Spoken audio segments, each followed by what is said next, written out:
இப்போ பொன்முடி பற்ற செய்தினா ஆர்வம் வரும். என்னங்க பொன்முடின்னா இப்போ ரொம்ப ஆபாசமாக பேசி அனைவரின் கண்டனத்துக்கு உள்ளாகியிருக்கார், அது ஒரு விஷயம்.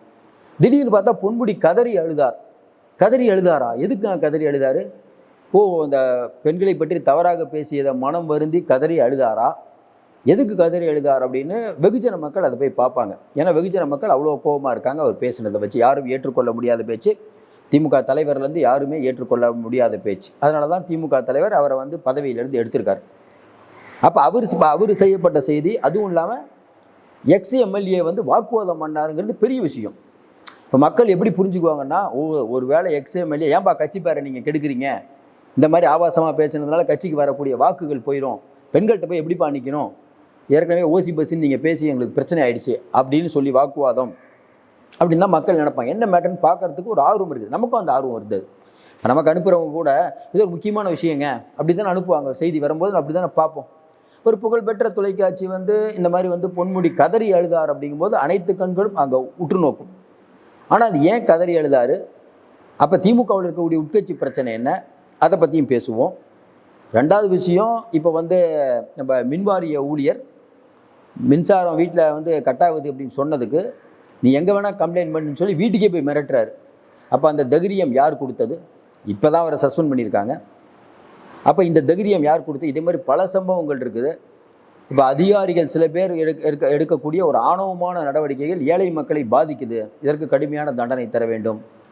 அதே மாதிரி பார்த்தீங்கன்னா நடத்துனர், ஓட்டுநர் இவங்களாம் ரொம்ப நியாயமாகவும் உழைப்பாளிகள், அதில் மாற்று கருத்தில். ஆனால் அதில் சில பேர் பண்ணக்கூடிய தவறுகள், கொஞ்ச நாளைக்கு முன்னாடி ஒரு ஒரு பள்ளி மாணவி ஒருத்தர் +2 போகிறாங்க, ஓடி போய் ஏறுறாங்க தெரியும். அதுக்கப்புறம் பார்த்தீங்கன்னா அந்த நரிக்குறவுல நிறைய விஷயம் இருக்குது.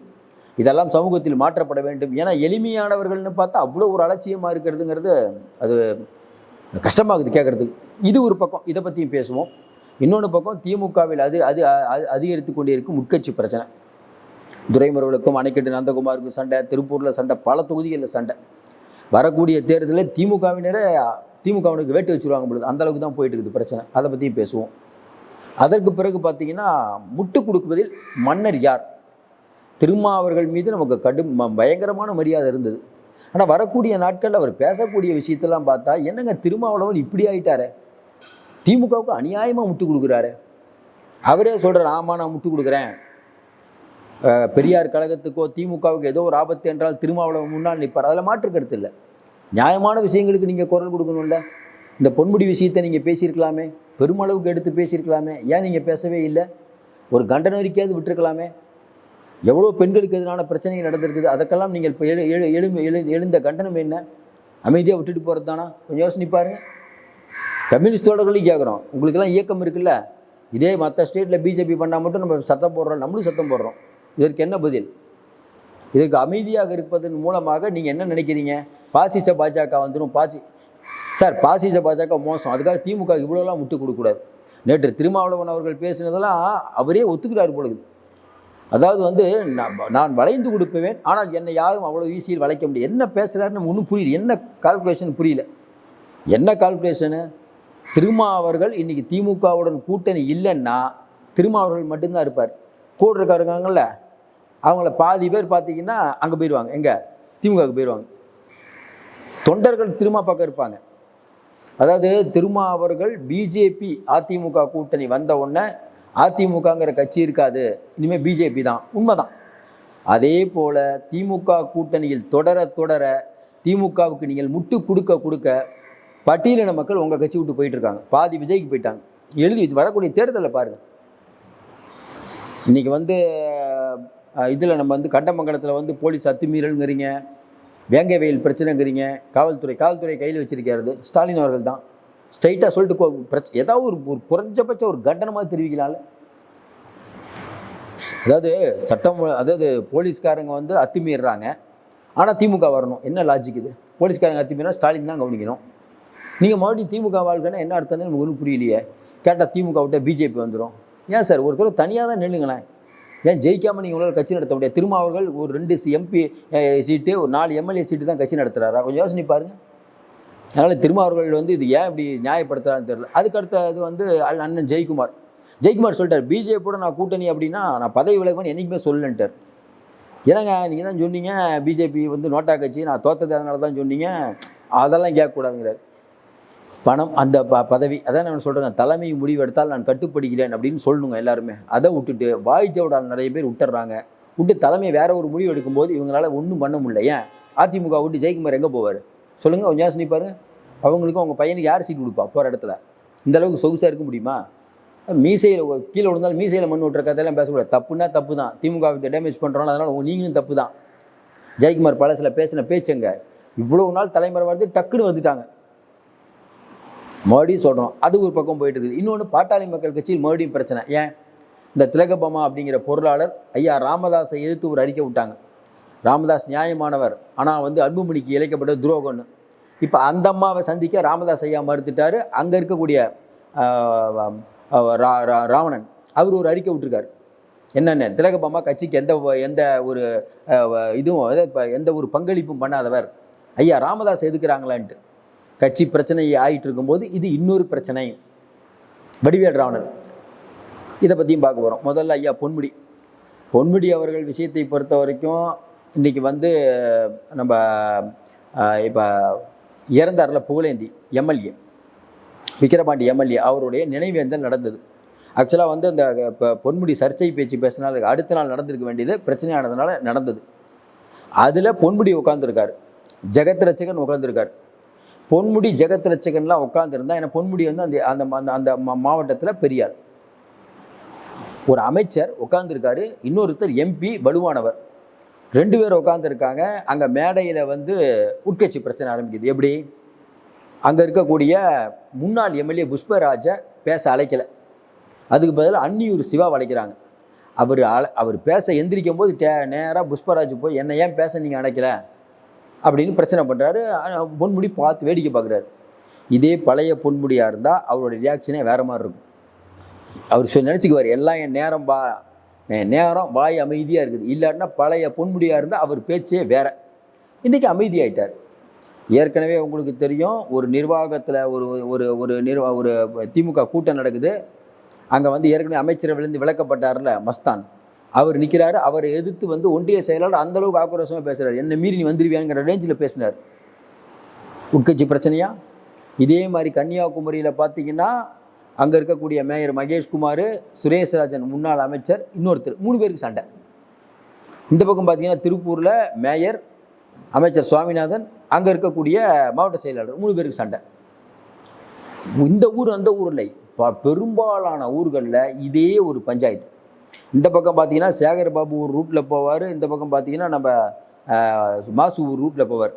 2 பேருக்கும் வேறு ரூட். இவருக்கு அவருக்கு ஆகாது, அவருக்கு இவருக்கு ஆகாது. இது தமிழகம் முழுக்க மாவட்ட செயலாளர், மேயர், இது ஒரு பெரிய ஒரு புகைச்சல் ஓடிக்கிட்டே இருக்குது. மேயருக்கும் துணை மேயருக்கும் சண்டை. ஏன் எதுக்கு சண்டை? எல்லாம் கான்ட்ராக்ட் தான். இப்படி ஒரு ஊர் 2 ஊரில் பல ஊர்களில் பிரச்சனை. அந்த மோதல் இன்றைக்கி பொன்முடி முன்னால் வெடிச்சிருக்குது.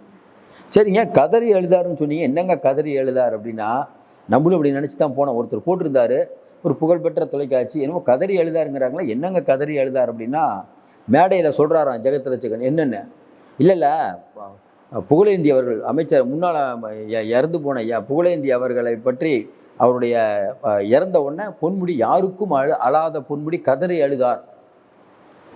அது வந்து அதை அழுதாரு, நம்ம புகழேந்தி நம்மளை விட்டு போயிட்டாரு, இப்போ வந்து நம்ம வரக்கூடிய தேர்தலில் ஜெயிக்கணும் அப்படின்னு அவர் பேசியிருக்காரு. ஆனால் நம்ம ஆளுங்க போடுறது என்னென்னா புகழேந்தி கதறி அழுதாரு. நம்மளும் அதே மாதிரி தான் போய் பார்த்தோம். சரி, வந்து இப்போ பொன்முடி வந்து வருத்தத்தை தெரிவிக்க தான் அழுதாருன்னு. ஆனால் ஒன்று நிச்சயம், மேடையில் சண்டை இருக்குது. சண்டை எப்படி வருது? ஒரு முன்னாள் எம்எல்ஏவை பேச கூப்பிடல. இது இங்கே மட்டும் இல்லைங்க, நம்ம ஏற்கனவே சொன்ன மாதிரி துரைமுருகன் அங்கே அவர் தொகுதியில் காட்பாடியில் போன தடவை வெறும் 300 ஓட்டில் தான் ஜெயிக்கிறார். அதுக்கு காரணம் என்ன? நீங்கள் தான் சொல்கிறீங்களா, 6 தடவை பொன்முடிய இதில் காட்பாடியில் ஜெயிச்சவங்கிறீங்க, 300 ஓட்டில் ஜெயிக்கிறீங்க. ஏன்னு தெரியுமா? அங்கே மாவட்ட செயலர் அணைக்கிட்ட நந்தகுமாருக்கும் அவருக்கும் சண்டை. மாவட்டத்தை 3ஆக பிரித்து பையனுக்கு ஒன்று கொடுக்க சொல்கிறாரு, இன்னும் கொடுக்காமல் இருக்காங்க. இது நம்ம ஏற்கனவே சொல்லிட்டோம், அந்த ஒரு சமம் இந்த மாநிலம் முழுக்க இந்த மாதிரி பிரச்சனை. வரக்கூடிய தேர்தலில் அடுத்த ஆளை டார்கெட் பண்ணுறதை விட்டு சொந்த கட்சியினரை சமாளிப்பதற்கே இன்றைக்கி ஸ்டாலின் திணற வேண்டும். அதான் இன்றைக்கி இருக்கக்கூடிய நிலவரம். மறுபடியும் சொல்கிறோம், ஸ்டாலின் கட்சிக்காரர்களிடமும் சாட்டையை தூக்குவதில்லை, அதிகாரிகளிடமும் சாட்டையை தூக்குவதில்லை. ரொம்ப சாஃப்ட். உங்களுக்கு ஞாபகம் இருக்கும்னு நினைக்கிறேன். இங்கே ஏஆர் ரஹ்மான் நிகழ்ச்சி நடந்தது ஈசிஆரில். சிஎம்மோட கான்வாயே நின்று போச்சு. அதற்கு காரணமான அதிகாரிகளை என்ன பண்ணியிருக்கணும்? மரக்காணம் சம்பவத்தில் ஈடுபட்ட காவல்துறை அதிகாரிகளை எப்படி சஸ்பெண்ட் பண்ணியிருக்கணும்? நம்ம கள்ளக்குறிச்சியில் நடைபெற்ற சம்பவத்துக்கு பின்னால் அங்கே இருக்க காவல்துறை அதிகாரிகளை என்ன நடவடிக்கை எடுக்கிறீங்க? உடனே போஸ்டிங் போடுறீங்க. இது இப்போ கடந்த காலத்தில் யார் நீங்கள் மோசம்னு சொன்னீங்களோ அதே அதிகாரிகள் இன்றைக்கி பெரிய லெவலில் இருக்காங்க. இதெல்லாம் எங்கே போய் முடிய போகுது யோசனை பாருங்க. அப்போ பொன்முடி அப்படிங்கிறது கதறி எழுதாருன்னா இதாங்க. நாங்களும் தெரியாமல் தான் போய் பார்த்தோம். கதறி எழுதாருன்னா ஆனால் உட்கட்சி சண்டை பிரச்சனை ஆகிடுச்சு. அது ஒரு முக்கியமான விஷயம். அப்போ தொகுதி அப்படிங்கும் போது வரக்கூடிய நாட்களில் விழுப்புரம் அப்படிங்கிறது இன்றைக்கி திமுக கையை விட்டு போகக்கூடிய நிலைமை தான். என்ன ஒன்று எதிராளியும் சரியில்லை. ஏன் அங்கே இருக்க ஒரு நம்ம முன்னாள் சட்ட அமைச்சர் சிவி சண்முகம் அவர் வெயிட்டாக தான் இருக்கார். பட் அங்கே பிஜேபி ஓட்டு கிடைக்காதே, இது இஸ்லாமிய ஓட்டு போயிருமே. போன தடவை இஸ்லாமிய ஓட்டு இல்லைன்னு தான் அவர் தோத்தார். இந்த தடவை மட்டும் இஸ்லாமிய வாக்குகள் கிடச்சிருமா? ஏன் ஜெயக்குமார் ராயபுரத்தில் 40,000 ஓட்டு இஸ்லாமியர்கள் வாக்கு போச்சு இல்லை புலம்புனார். இன்றைக்கி அவரே சொல்கிறார், இல்லை நான்லாம் பிஜேபி கூட்டணி வந்தால் ரிசைன் பண்ணுவேன். நான் எங்கே சொன்னேன்? இல்லை பதறாங்க. எடப்பாடி பழனிசாமி தான் கட்சி. தேவையில்லாமல் பதவி போயிடும். அடுத்து அவங்க மினிஸ்ட்ரி கிடைக்கும். ஏன் தேவையில்லாம விடணும்? பதவி அதிகாரங்கிறதுக்காக நீங்கள் என்ன வேணால் பண்ணுவீங்கிறது இது ஒரு விஷயம் போதும். ஜெயக்குமார்லாம் பேசவே கூடாது. நான் ஏதோ மானம் உள்ளவர்னு நினச்சேன். ஆனால் பரவாயில்ல, மானம் உள்ளவர் தான். 2-3 வாரம் அமைதியாக இருந்தார். 2-3 வாரம் அமைதியாக இருந்துட்டார். உடனே ரியாக்ட் பண்ணது ஆர்வி உதயகுமார் தான். சூப்பர், இந்த மாதிரி ஒரு கூட்டணியே இல்லைங்கிறார். அவரெல்லாம் நம்ம எப்படி புரிஞ்சுக்கிறது நமக்கு புரியல. இது ஒரு பக்கம். இன்னொரு பக்கம் மின்வாரியத்தில் ஒரு பிரச்சனைன்ட்டு ஒருத்தர் போய் கம்ப்ளைண்ட் பண்ணுறாரு. கம்ப்ளைண்ட் பண்ணோன்னு அந்த மின்வாரிய அதிகாரி வீட்டுக்கு வந்துட்டு என்னை கம்ப்ளைண்ட் பண்ணி எங்கே வேணால் நீ கம்ப்ளைண்ட் பண்ணு. அந்த வீடியோ வந்தோன்னு அவர் சஸ்பெண்ட் ஆகிருக்காங்க. இந்த தைரியம் யார் கொடுத்தது? என்னங்க இந்த அதிகாரிகள் இப்படியா? சில அதிகாரிகள் பண்ணுற வேலை மற்ற இவ்வளோ அதிகாரிகள் கெட்ட பேர் தெரியுங்களா? ஏங்க நீங்கள் வேலை பார்க்குறதுக்கு தானே சார் இருக்கீங்க. சரி, உடனே வரீங்க, லேட்டாக தான் வரீங்கன்னா உங்களுக்கு ஆட்கள் பற்றாக்குறை. நம்ம அவங்களையும் குறை சொல்றீங்க. மின்வாரியத்தில் அவ்வளோ ஆட்கள் பற்றாக்குறை. நீங்கள் நினைக்கணும் மின்வாரிய அதிகாரிகள் கரண்ட்டுக்கு லேட் பண்ணுறாங்க. அங்கே போய் பார்த்தீங்கன்னா தெரியும். 20 பேர் பண்ண வேண்டிய வேலையை ஒரு ஆள் பண்ணிட்டு இருக்காரு. இன்றைக்கி அதான் நிலைமை. மின்வாரியத்தில் ஆள் எடுக்கிறதுல பிரச்சனை. அரசு எந்த ஒரு டிபார்ட்மெண்ட்டுக்கு போங்க 40% ஆன இருக்கைகள் காலியாக இருக்குது. அதையும் மற்றவங்க தான் பண்ணுறாங்க. அரசு ஊழியர்கள் சொல்கிறோம். நம்ம அரசு ஊழியர்கள் நிறையா கஷ்டப்பட்டுட்டு இருக்காங்க. அந்த மாற்றுக்கருத்தில் வெறும் பகுதி நேர ஆசிரியர்கள்லாம் பாவம். அவங்களாம் கம்மி சம்பளத்தில் எவ்வளோ நாள் ஒர்க் பண்ணிகிட்டு இருக்காங்க. அப்போ இந்த சம்பவம் இது ஒரு சம்பவம் இல்லைங்க. இந்த மாதிரி பல சம்பவங்கள் வர வர வர வர இன்றைக்கி இருக்கக்கூடிய மக்கள்கிட்ட ஒரு கொந்தளிப்பு வருமா வராதா கொஞ்சம் யோசனை பாருங்கள். அதேமாதிரி பார்த்துக்கோ, ஓட்டுநர் நடத்துனர்லாம் கண்டுக்காமல் இருக்கிறது சில பேர் பண்ணுற தப்பு பயங்கரமாக பாதிக்குது எல்லாத்தையுமே. சரி, இது ஒரு பக்கம் போயிட்டு இருந்தால் அடுத்து திருமாவளவன் அடிக்கடி டைலாக், நான் வளைந்து கொடுப்பவன், ஆனால் நான் ஏதாவது வளைந்து கொடுப்பவன், ஆனால் என்னுடைய உறுதியை யாரும் சிதைக்க முடியாது. ஏங்க ஒரு நாளைக்கு 100 தடவையாவது நான் திமுக கூட்டணியில் இருக்கேன். எதுக்குங்க சொல்லணும்? உங்களை யாருங்க வர சொன்னா? திமுக கூட்டணியிலே இருங்க. நடிகர் பின்னால் போனீங்கன்னா போங்க. நிறைய பேர் போயிட்டாங்க. அந்த பயத்தில் தான் பேசுகிறீங்க. போயிட்டாங்க. நாம் தமிழர்லையும் போய் நாம் தமிழர் கட்சியிருந்து பாதி பேர் போகிறாங்க. உங்கள் கட்சியிருந்து பாதி பேர் போகிறாங்க. அந்த பதட்டம் திருமாவர்களுக்கு இருக்கிறது.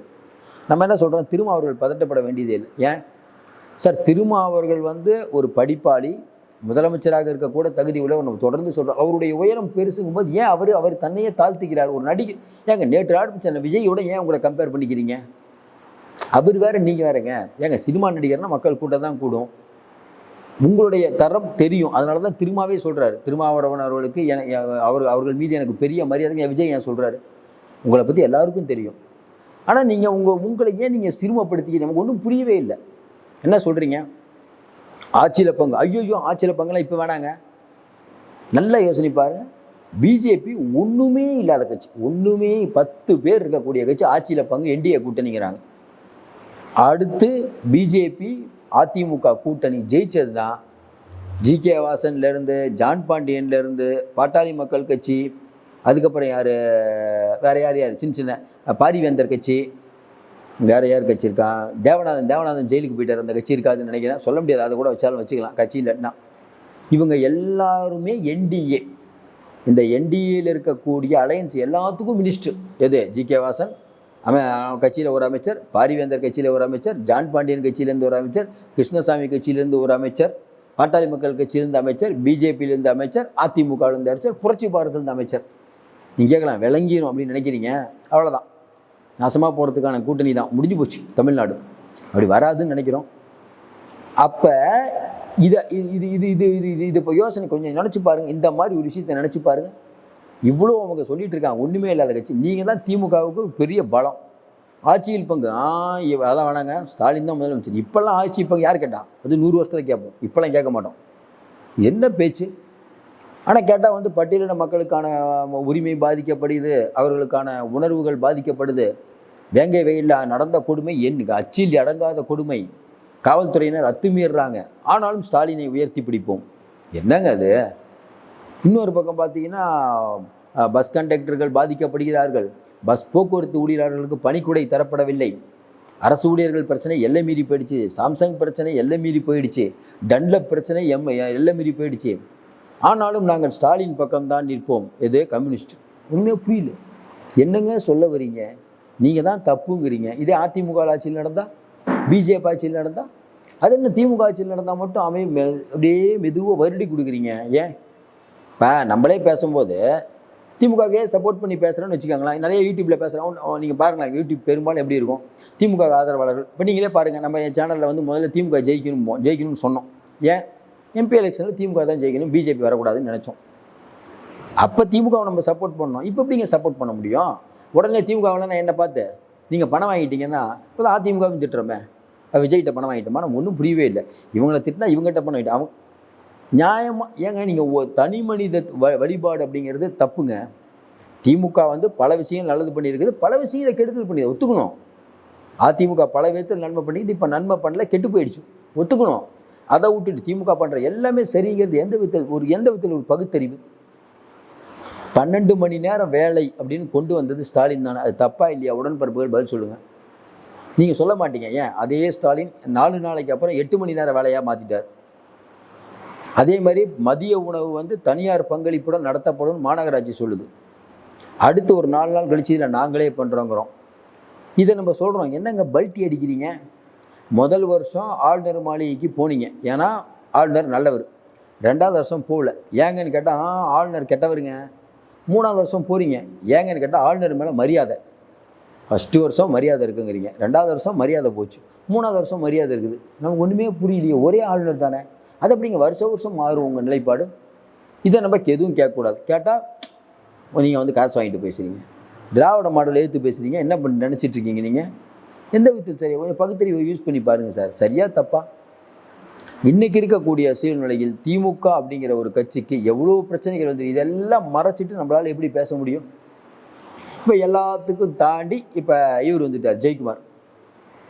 ஜெயக்குமாரை பேசுறதுக்கு முன்னாடி இந்த ஆட்சியில் இப்போ சமூக நீதி ஆட்சின்னு சொல்கிறாங்க. சமூக நீதி ஆட்சின்னா என்னங்க? ஒன்றும் புரியல. எல்லாருக்கும் எல்லாம். நீங்கள் கேட்கலாம் சார், எல்லாருக்கும் எல்லாம்னா எல்லாருக்கும் சம உரிமை, அனைத்து ஜாதியினரும் அர்ச்சகர் ஆகலாம், தமிழில் மந்திரங்கள் தமிழிலும் ஓதப்படும். இதெல்லாம் பாருங்கள் கலைஞர் கொண்டு வந்தது கரெக்ட்.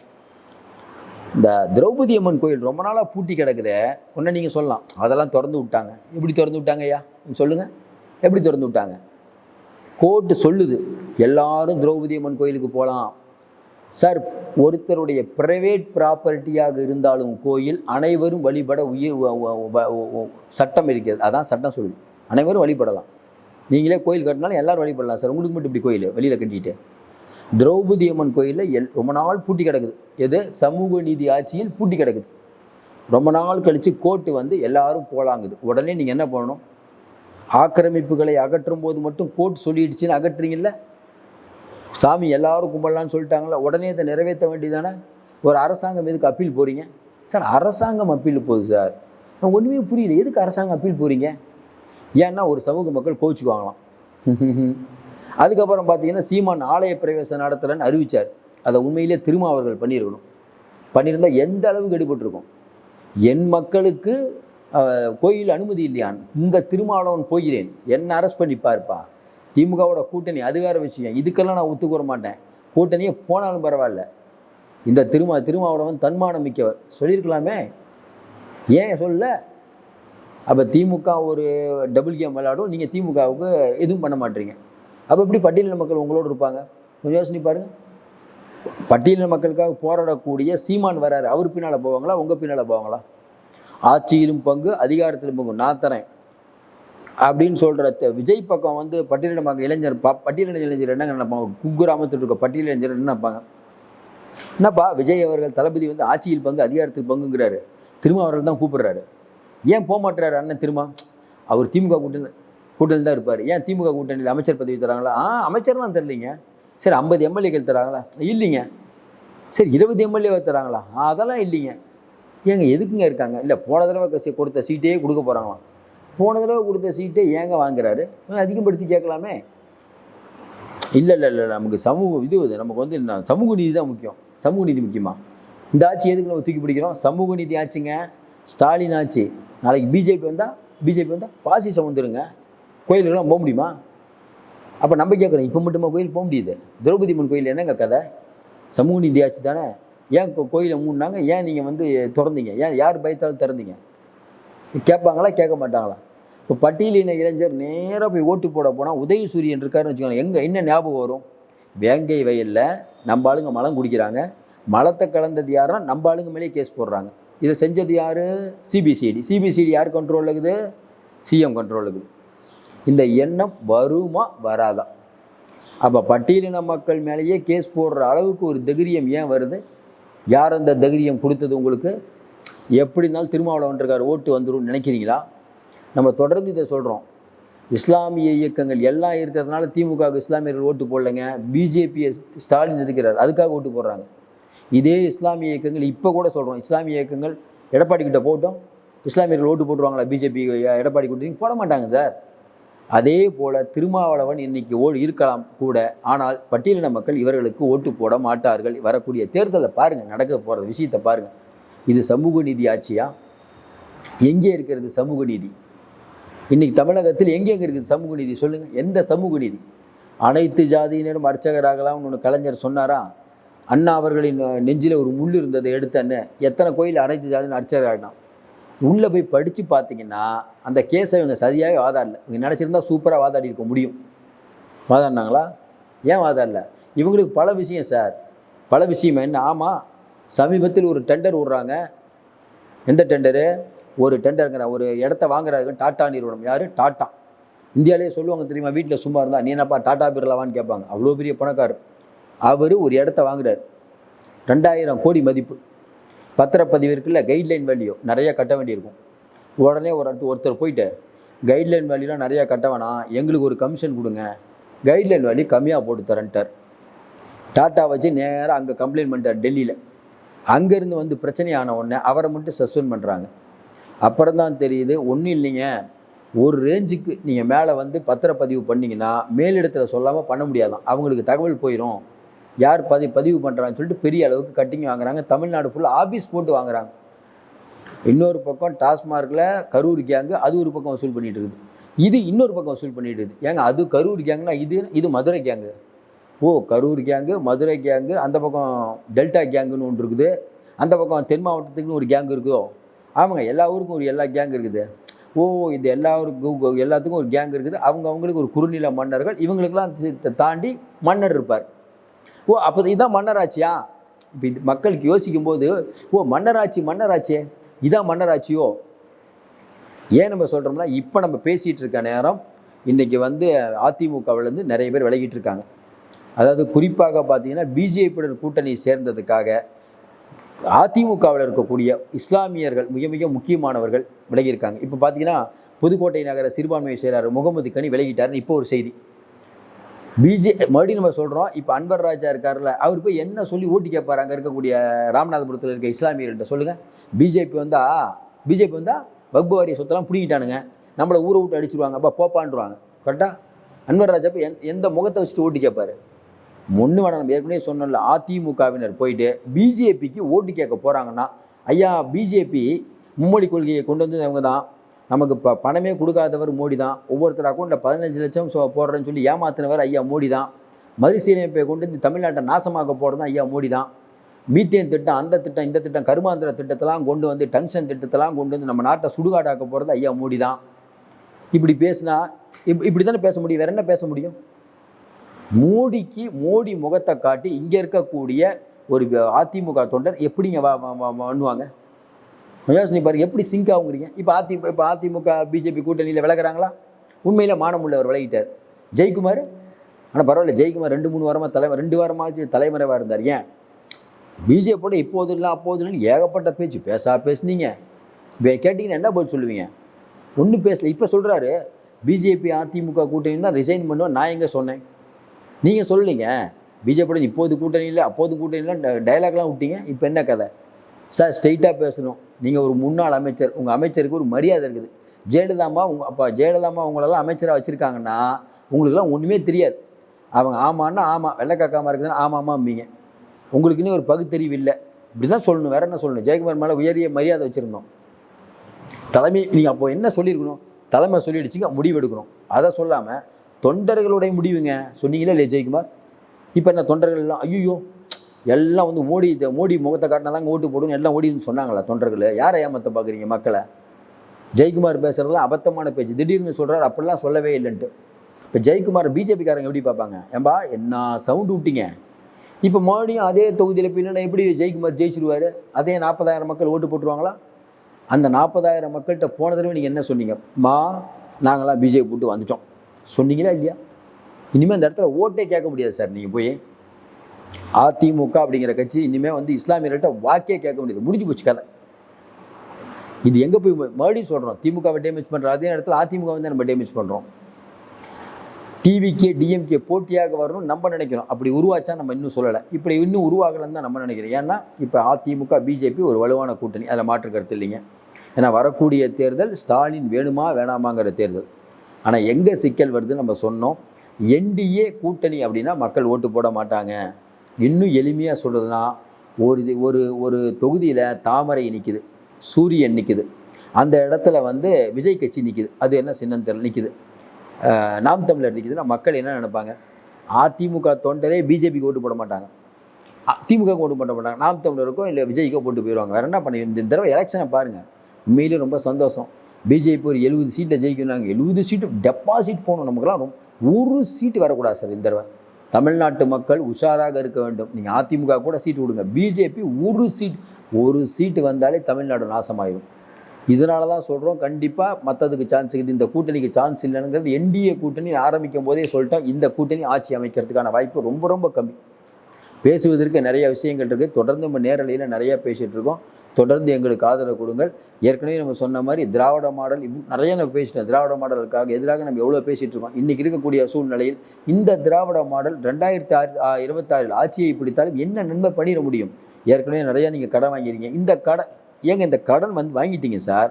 அதுக்கு நிதியமைச்சர் சொல்கிறாரு, நாங்கள் 28% வாங்கணும், 26% தான் வாங்கியிருக்கோங்கிறீங்க.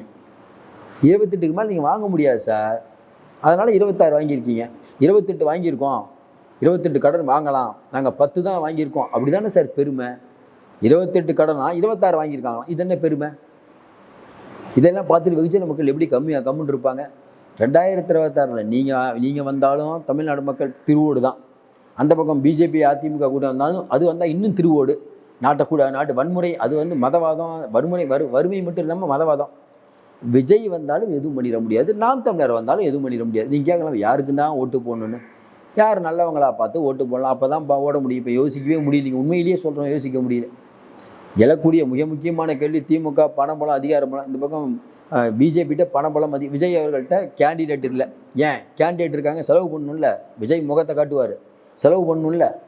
வரக்கூடிய தகவல்கள் பாருங்கள். விஜய் கட்சியில் விஜய் சொல்லிட்டாராம், நான் யாருக்கும் செலவு பண்ண மாட்டேன். அவரே சொன்ன மாதிரி எழுதுகிறாங்க பேப்பரில், யாருக்கும் செலவு பண்ண மாட்டேன்பா. அவர் இன்னொருத்தர் விஜய்லாம் காசு எடுக்க மாட்டாருப்பா, ஒரு எலெக்ஷனில் தாக்கு பிடிக்க முடியாது. உண்மைதான், விஜய் எல்லா தொகுதிக்கும் செலவு பண்ணுவதற்கான வாய்ப்பில்லை, அவரிடம் பணம் இல்லைங்கிறது உண்மை. திமுகவோ அதிமுக அளவுக்கு அவர்கிட்ட பணம் இல்லை. அதுதான் ஒரு டிராபேக்காக நம்ம நினைக்கிறோம். பணம் இல்லாமல் ஜெயிக்கிறது கஷ்டம், கூட்டணி இல்லாமல் ஜெயிக்கிறது கஷ்டம். காமராஜர் அவர்கள்லேருந்து எம்ஜிஆர் அவர்கள்லேருந்து ஜெயலலிதா அம்மையார் அவர்கள்லேருந்து கலைஞர் அவர்கள், எடப்பாடி பழனிசாமி, ஓபிஎஸ் சொல்லிக்கிட்டே போகலாம். தமிழ்நாட்டில் இல்லை மோடி ஆரம்பித்து, சந்திரபாபு நாயுடு ஆரம்பித்து, ரேவந்த் ரெட்டியில் ஆரம்பித்து எல்லாருமே கூட்டணி அமைக்காமல் இன்றைக்கி இந்தியாவில் யாரும் தனியாக ஒருவர் ஜெயித்ததாக வரலாறே இல்லை. அப்போ விஜய்க்கு எப்படி அந்த வரலாறு திரும்பும்? விஜயில் ரசிகர்கள் உண்மையிலே விஜய் முதலமைச்சர் ஆகும்னு நினைக்கிறாங்க. ஆனால் கொஞ்சம் யோசனை பாருங்கள், இந்த விஜய் என் கூட்டணி கூட உள்ளே வாங்க, நான் வந்து அதிகார பகிர்வு தரேன்னு ஏன் சொன்னார்? அவருக்கே தெரியும் கூட்டணி இல்லைன்னா வேலைக்கு ஆகாதுன்னு. கொஞ்சம் நடுவில் மிஸ் அண்டர்ஸ்டாண்டிங், அதாவது என்னென்னா அதிமுகவோட போயிருக்கணும், அதை பிஜேபி தடுத்துருச்சு. அது அவருக்கு ஒரு ஒரு இறங்கு முகம் தான் நம்ம பார்க்குறோம். ஏன்னா தனி மரம் தோப்பாகாது. விஜய் மீது நமக்கும் மரியாதை இருக்கிறது, அவர் நல்லா வரணும்னு தான் நினைக்கிறோம். ஆனால் கள நிலவரம் அப்படிங்கிறது அந்த அளவுக்கு சாதகமாக யாருக்குமே இல்லை. விஜய் அவர்கள் அதிமுகவோட கூட்டணி வச்சுருந்தா கண்டிப்பாக இந்த கூட்டணி வெற்றி கூட்டணி, மாற்று கருத்து இல்லை. விஜய் ரசிகர்கள் நாளைக்கே ஒரு படத்தில் நடிக்கிற மாதிரி சிஎம் ஆகிடலாம் நினைக்கிறாங்க. சிஎம் ஆகிறதுங்கிறது சாதாரண விஷயம் இல்லை. பணம் செலவு பண்ணணும், அதிகாரம் இருக்கணும். இது இல்லாமல் விஜய் என்ற தனி மனிதர் மட்டும் போதாது. அவர் இருக்கிறதுனால மக்கள் ஓட்டு போட ரெடி. அவங்கள கொண்டு வரத்துக்குள்ளே திமுக ஒரு 10,000மோ 5,000மோ, அந்த பக்கம் அதிமுக 5,000மோ பாலில் சத்தியம் இதெல்லாம் பண்ணிடுவாங்க. இதெல்லாம் காசு வாங்கிட்டு மக்கள் ஓட்டு போடும்போது எப்படி விஜய்க்கு ஒரு ஏற்றம் இருக்கும்? அப்போ விஜய்க்கு நிறைய சிக்கல்கள் இருக்குது. ஆனால் கண்டிப்பாக தோற்றுருவார்லாம் நம்ம சொல்ல, அது காலம் நிறையா இருக்கிறது. விஜய் தவிர்த்து விட்டு யாரும் இன்றைக்கி தமிழ்நாட்டில் அரசியல் பண்ண முடியாதுங்கிறது நிதர்சனமான உண்மை. பொறுத்திருந்து பார்ப்போம். மீண்டும் சந்திப்போம். நன்றி.